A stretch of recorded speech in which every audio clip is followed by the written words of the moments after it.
2019 में एक बिल आपने पास किया और उसके बाद उसके परिवर्तन में फिर आप खड़े हो गए, अपने ही बिल के परिवर्तन में आप खड़े हो गए। किन्नर समाज के लोगों का कल्याण करना चाहते हैं, कल्याण की कहानी सुनेंगे आप। भगवान श्री राम जब वनवास जा रहे थे मान्यवर, तो उन्होंने नर से कहा आप जाइए, नारी से भी कहा आप जाइए, किन्नर समाज के लोगों से नहीं कहा, वो वहीं रुके रहे। तो उन्होंने आशीर्वाद दिया उनकी भक्ति को देख के। आप उस समाज के साथ विश्वासघात करने जा रहे हैं, उस समाज के साथ आप धोखा देने जा रहे हैं। आपको शर्म आनी चाहिए। पूरे देश के किन्नर समाज के लोग आपके चेहरे पर कालिक लगाने का काम करेंगे।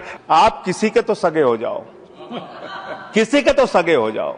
नौजवानों को आपने धोखा दिया अग्निवीर लाके, कोरोना में आपने पूरे देश को लाइन में खड़ा कर दिया, नोटबंदी में लाइन खड़ा कर दिया, गैस में लाइन खड़ा कर दिया। अब और सरकार से मांग करता हूं कि इस बिल को सिलेक्ट कमेटी में भेजा जाए।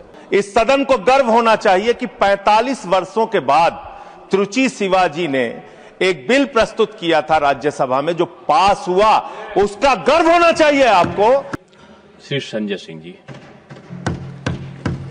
धन्यवाद मान्यवर, आपने इस महत्वपूर्ण बिल पे मुझे अपनी बात कहने का मौका दिया। मैं इस बिल के विरोध में अपनी बात कहने के लिए खड़ा हुआ हूं और सरकार से मांग करता हूं कि इस बिल को सिलेक्ट कमेटी में भेजा जाए। और ये मैं इसलिए कहता हूं कि जिसके लिए आप ये बिल बनाने जा रहे हैं, कम से कम उनकी भावनाओं को समझिए, सुनिए, उनसे बातचीत कीजिए, और भी जो एक्सपर्ट्स हैं उनसे बातचीत कीजिए और उसके बाद कोई ऐसा बिल लेके आइए जिससे उनका भला हो सके। मान्यवर, 45 वर्षों के बाद इस सदन को गर्व होना चाहिए, इस सदन को गर्व होना चाहिए कि 45 वर्षों के बाद त्रुचि शिवाजी ने एक बिल प्रस्तुत किया था राज्यसभा में जो पास हुआ, उसका गर्व होना चाहिए आपको। लेकिन आपने उसको पलट दिया जाके लोकसभा में पलट दिया। 2019 में एक बिल आपने पास किया और उसके बाद उसके परिवर्तन में फिर आप खड़े हो गए, अपने ही बिल के परिवर्तन में आप खड़े हो गए। मान्यवर, मैं एक घटना का उदाहरण आपको देना चाहता हूं। ये किस समाज के लोगों से आप दुश्मनी ले रहे हैं? भगवान श्री राम जब वनवास जा रहे थे मान्यवर, तो उन्होंने नर से कहा आप जाइए, नारी से भी कहा आप जाइए, किन्नर समाज के लोगों से नहीं कहा। वो वहीं रुके रहे, वहीं इंतजार करते रहे। और जब भगवान श्री राम वापस आए तो उन्होंने आशीर्वाद दिया उनकी भक्ति को देख के। आप उस समाज के साथ विश्वासघात करने जा रहे हैं, उस समाज के साथ आप धोखा देने जा रहे हैं। वो बधाइयां देने का काम करते हैं, हर शुभ अवसर पर उनको बुलाया जाता है, हर शुभ अवसर पर उनको शुभ माना जाता है। आप उनको धोखा देने का काम कर रहे हैं। आप किन्नर समाज के लोगों का कल्याण करना चाहते हैं, कल्याण की कहानी सुनेंगे आप कैसा कल्याण कर रहे हैं।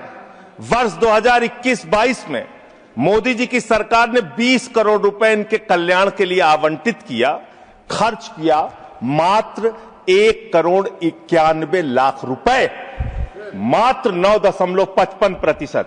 2022-23 में 30 करोड़ रुपए आपने आवंटित किया किन्नर समाज के कल्याण के लिए, खर्च किया मात्र आपने 12 लाख रुपए, 0.4%।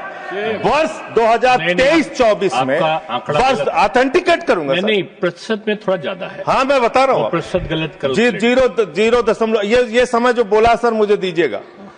2023-24 में आपने आवंटित किया 52.91 करोड़ रुपए और आपने खर्च किया 6.59 करोड़ रुपए, 12.45% मात्र।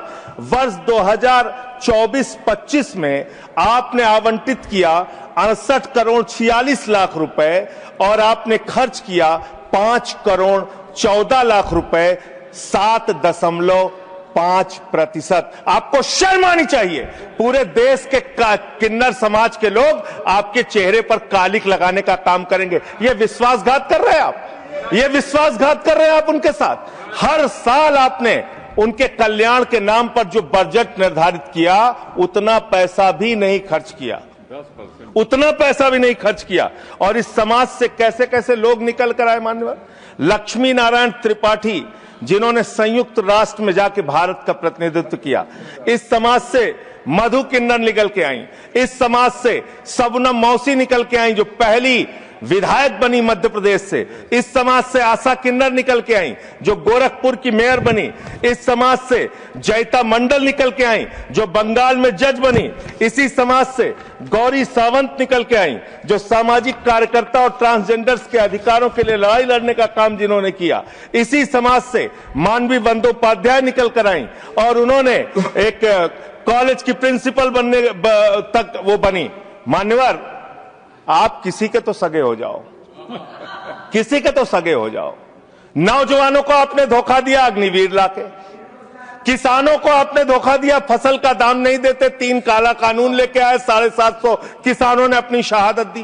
कोरोना में आपने पूरे देश को लाइन में खड़ा कर दिया, नोटबंदी में लाइन खड़ा कर दिया, गैस में लाइन खड़ा कर दिया। अब अपनी पहचान कराने के लिए एक ट्रांसजेंडर को लाइन में खड़ा होना पड़ेगा, अपमानित होना पड़ेगा, उसकी जांच की जाएगी, पड़ताल की जाएगी, उसकी बेइज्जती की जाएगी। मैं तो हैरान हूं, सत्ता पक्ष के लोग कह रहे हैं दारू पी के आ जाते हैं, सिगरेट पी के आ जाते हैं, ऐसा है वैसा है। आप नैतिकता के अलंबरदार हो गए, आप जो है सबसे बड़े दूध के धुले हो गए। कौन बीजेपी के लोग हैं, आके सामने बोलिए, क्या आप लोग दारू सिगरेट नहीं पीते? क्या आप लोग दारू सिगरेट नहीं पीते? आप इतने बड़े दूध के धुले बन गए। मैं खत्म कर रहा हूं सर, खत्म कर रहा हूं, समाप्त कर रहा हूं सर। अरे आपने बीच आपको नहीं कहा सर, आप ना दारू पीते ना सिगरेट पीते, मुझे पता है, मुझे पता है। मान्यवर, मैं ये कह रहा हूं कि ऐसे इस सदन में किन्नरों को, किन्नर समाज के लोगों को, ट्रांसजेंडर्स को अपमानित करने का काम लगातार जो किया जा रहा है, ये बंद किया जाए, उनसे कंसल्ट किया जाए और तब सेलेक्ट कमेटी में भेजकर ही इस बिल को पास किया जाए। बहुत बहुत धन्यवाद। बहुत धन्यवाद। नेक्स्ट माननीय सदस्य